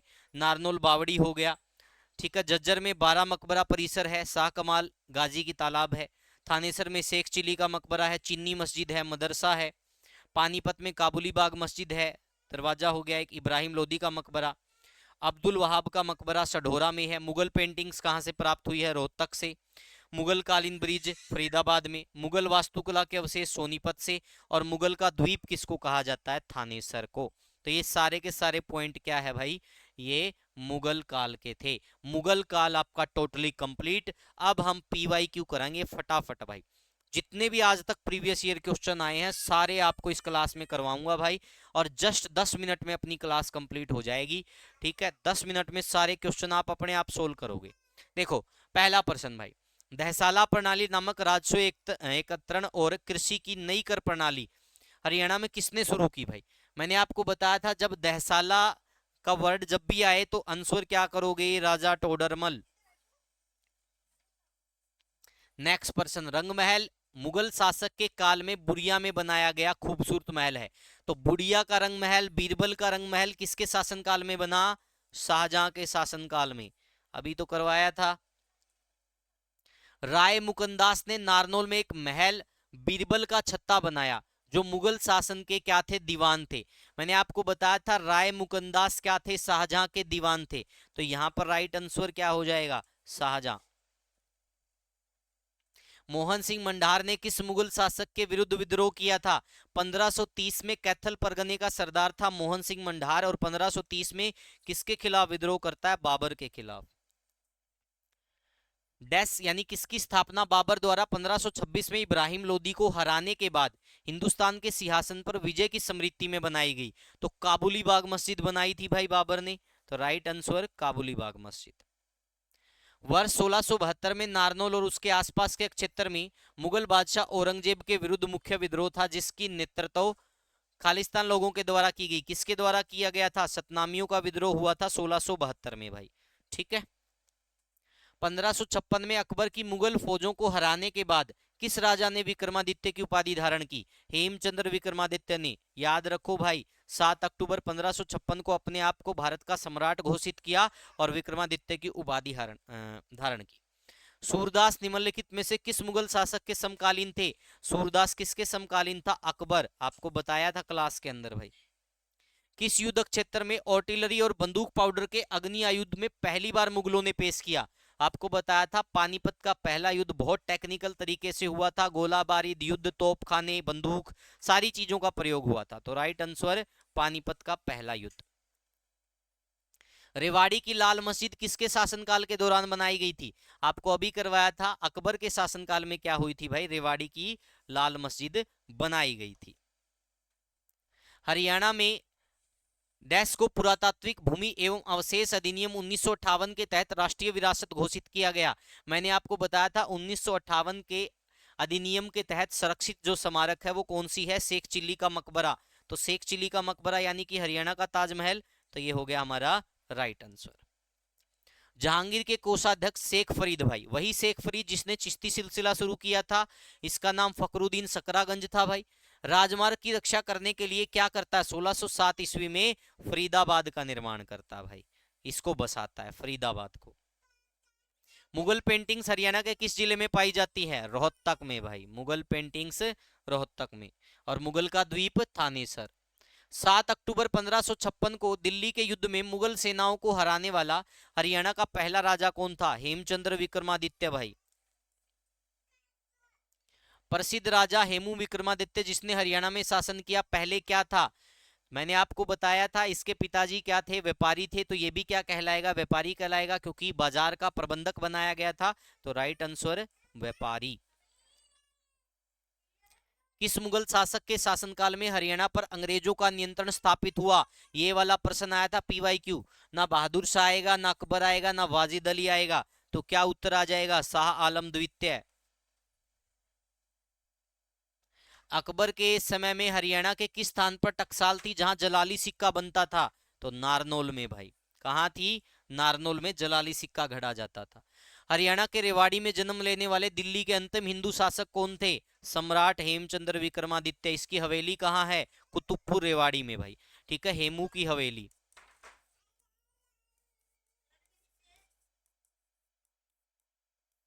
कुतुबपुर रेवाड़ी। उसके बाद देखिएगा, इब्राहिम लोदी को मृत्यु के बाद कहां दफनाया गया? तो इब्राहिम लोदी को मृत्यु के बाद पानीपत में ही दफना दिया गया। आपको बताया तो था मैंने, युद्ध स्थल पर मारा गया। 1526-23 में बाबर के आक्रमण के समय तावड़ू के परगने का शासक कौन था? तो जलाल खां क्या था भाई? तावड़ू के परगने का प्रशासक था या शासक था। मुगल काल में हरियाणा में जनपदों का स्थान किसने ले लिया? तो खापों ने जनपदों का स्थान ले लिया था भाई। औरंगजेब के शासनकाल के दौरान 1669 में धार्मिक नीति के विरोध में निम्न में से कौन सा विद्रोह हुआ? मैंने आपको बताया था तिलपत का युद्ध, और वो किसान नेता गोकुला था। ठीक है भाई, गोकुला क्या था? जाट नेता भी था एक प्रकार से। तो यहां पर क्या हो जाएगा? जाट। निम्नलिखित में से कौन सी सरकार अकबर के शासन के दौरान नहीं थी? मैंने आपको बताया था जब भी मुगल शासनकाल की बात होती है तो 4 सरकारों का वर्णन हरियाणा में मिलता है। मेवात सरकार, सरहिंद सरकार, हिसार सरकार और दिल्ली सरकार। अब हिसार भी है, दिल्ली भी है, सरहिंद ही है। तो कौन सी नहीं थी भाई? तो अंबाला नहीं थी। राइट आंसर क्या हो जाएगा हमारा? अंबाला। पानीपत की तीसरी लड़ाई में मराठा तोपखाने का प्रभारी कौन था? तो इब्राहिम खान गार्गी क्या था? इसका प्रभारी था। पानीपत की जो तीसरी लड़ाई है वो 14 जनवरी 1761 को हुई थी। कब हुई थी? 14 जनवरी 1761 को भाई, अहमद शाह अब्दाली के बीच में और मराठों के बीच में। और मराठा अगर पर्टिकुलर पूछा जाए किसके, तो सदाशिव राव भाऊ। ठीक है भाई। अहमद शाह अब्दाली यानी अफगान हो गया भाई, अफगानी।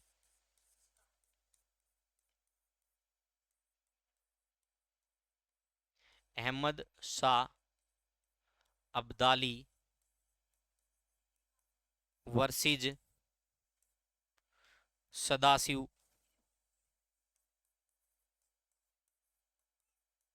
राव भाऊ। तो ये क्या था? मराठा। तो जीत किसकी हुई भाई? इसमें जीत हुई भाई अहमद शाह अब्दाली की भाई। ठीक है। और इस पानीपत की तीसरी लड़ाई से संबंधित क्या है? काला अंब।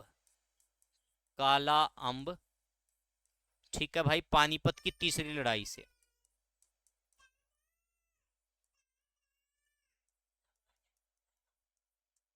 ठीक है। उसके बाद हरियाणा का क्षेत्र जो पूर्व मध्यकाल में बाधानकों के प्रभाव के अंतर्गत आता था, तो आपको पता है दक्षिणी हरियाणा, और दक्षिणी हरियाणा का पार्ट क्या हो गया? रेवाड़ी भाई। रेवाड़ी, महेंद्रगढ़, ये क्षेत्र आता था। बालू के नाम से प्रख्यात बलराम जाट को नयाब बख्शी और राव की उपाधि किसने प्रदान की थी? तो मोहम्मद शाह ने ये उपाधि प्रदान की थी भाई। मोस्ट इंपोर्टेंट पर्सन है भाई। पानीपत की पहली लड़ाई में बाबर की तरफ से कौन सा योद्धा मारा गया था? तो कौन सा मारा गया था? संघार। बेटा करंट लग जाएगा, थोड़ी देर क्लास लेने दो ना बेटा आपको। चलो चलो वहां चलो, माँ जी के पास चलो, माँ जी के पास। बस थोड़ी देर और क्लास लूंगा, थोड़ी देर और क्लास। ठीक है भाई। उसके बाद देखिएगा, निम्नलिखित में से कौन सा टोरमैन का उत्तराधिकारी था? टोरमैन ही टोडरमल होगा भाई, इसका था महीरकुल। उत्तर क्या माना गया था इसका? ये PYQ है भाई, ये प्रश्न मेरे भी समझ में नहीं आया, सिर्फ इसका उत्तर बता रहा हूं, क्या माना गया था? महीरकुल। पंजाब को ब्रिटिश भारत का नया प्रांत किसके बाद घोषित किया गया? तो इसको घोषित किया गया था द्वितीय आंग्ल सिख युद्ध के बाद भाई। किसके बाद घोषित किया गया था? द्वितीय आंग्ल सिख युद्ध के बाद। निम्नलिखित में से कौन सा सही काल अनुक्रमिक क्रम है? तो सबसे पहले भाई गोकुला, राजाराम और चूड़ामन भाई। तो राइट आंसर क्या हो जाएगा भाई? ये हो जाएगा। ठीक है, ये करवाया भी था मैंने आपको। निम्नलिखित में से कौन सा सही कालानुक्रमिक क्रम है भाई? तो कालानुक्रमिक क्रम क्या हो गया? चूड़ामन जी के बाद बदन सिंह, बदन सिंह के बाद सूरजमल भाई। तो ये हो जाएगा हमारा डी भाई। नेक्स्ट भाई, किस मुगल शासक द्वारा हरियाणा के कुरुक्षेत्र को मराठों को दिया गया? तो आलमगीर के द्वारा दिया गया था भाई। किसके द्वारा दिया गया था? आलमगीर भाई। ठीक है, ये अगली क्लास में कवर होंगे, वैसे PYQ करवा रहा हूं। 1739 में इस युद्ध के कारण मुगल साम्राज्य ने अपना गौरव खो दिया। तो करनाल का युद्ध हुआ था भाई। कब हुआ था? 24 फरवरी 1739 को ईरानी शासक नादिर शाह के बीच और मोहम्मद शाह रंगीला के बीच, जिसमें मोहम्मद शाह का साथ दिया था राव बालकिशन ने। इसके बावजूद भी मोहम्मद शाह रंगीला हार गया था, और जीता कौन था? नादिर शाह। नादिर शाह अपने साथ क्या ले गया? मयूर सिंहासन, तख्ते ताउस कहते थे जिसको, उसके ऊपर कोहिनूर हीरा था, उसको भी ले गया। किसने शाहजहां का मयूर सिंहासन लूटा? तो नादिर शाह ने लूटा भाई, यही बात तो थी अभी। 1756-57 में हरियाणा किसके अधिकार में चला गया था भाई? मराठों के अधिकार में चला गया था। किसके अधिकार में चला गया था? मराठों के अधिकार में। अहमद शाह अब्दाली ने अपने देश लौटते समय हरियाणा का उत्तरी भाग अंबाला, जींद, कुरुक्षेत्र, करनाल किसको सौंपा? सरहिंद के गवर्नर जैन खां को सौंपा था भाई। किसको सौंप दिया था? सरहिंद के गवर्नर जैन खां को सौंपा था। बिलोच शासक दलेल खां फौजदार खां ने किस बादशाह के नाम पर फरूख नगर बसाया था? तो ये फरूख सियर के नाम पर बसाया था भाई। बंदा बहादुर ने किस गुरु के कहने पर संन्यास छोड़कर युद्ध किए भाई? गुरु गोविंद सिंह के कहने पर।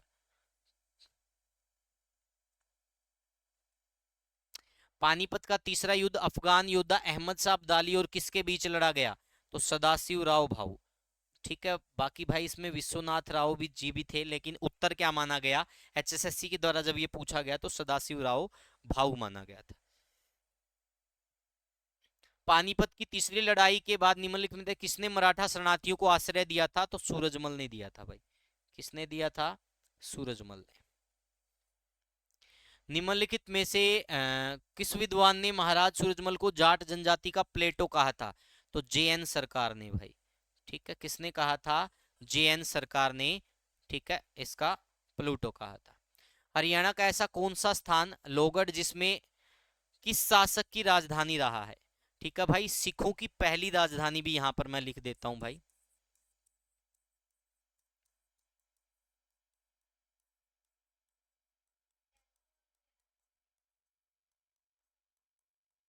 लोहगढ़। तो लोहगढ़ कहाँ है? यमुनानगर के पास है भाई।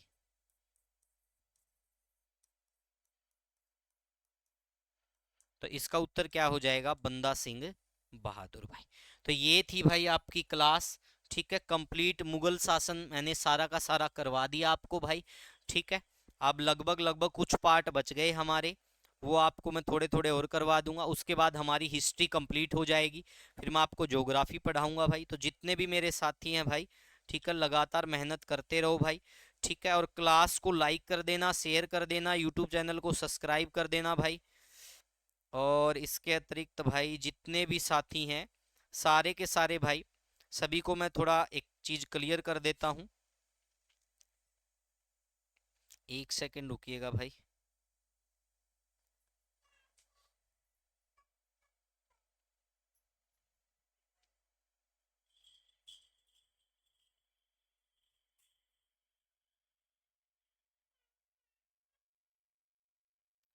ठीक है भाई, इसको ज़्यादा से ज़्यादा जो साथी हैं वो शेयर करेंगे भाई। और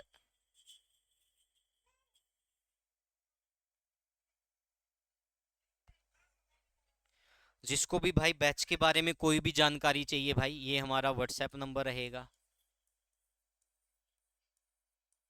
95 181 98 050। ठीक है भाई। आगे से कल से भाई यानी कि 18 अक्टूबर से लगातार लाइव क्लासेस स्टार्ट होगी यूट्यूब के ऊपर भाई। यूट्यूब का नाम है free education with Bhargav sir.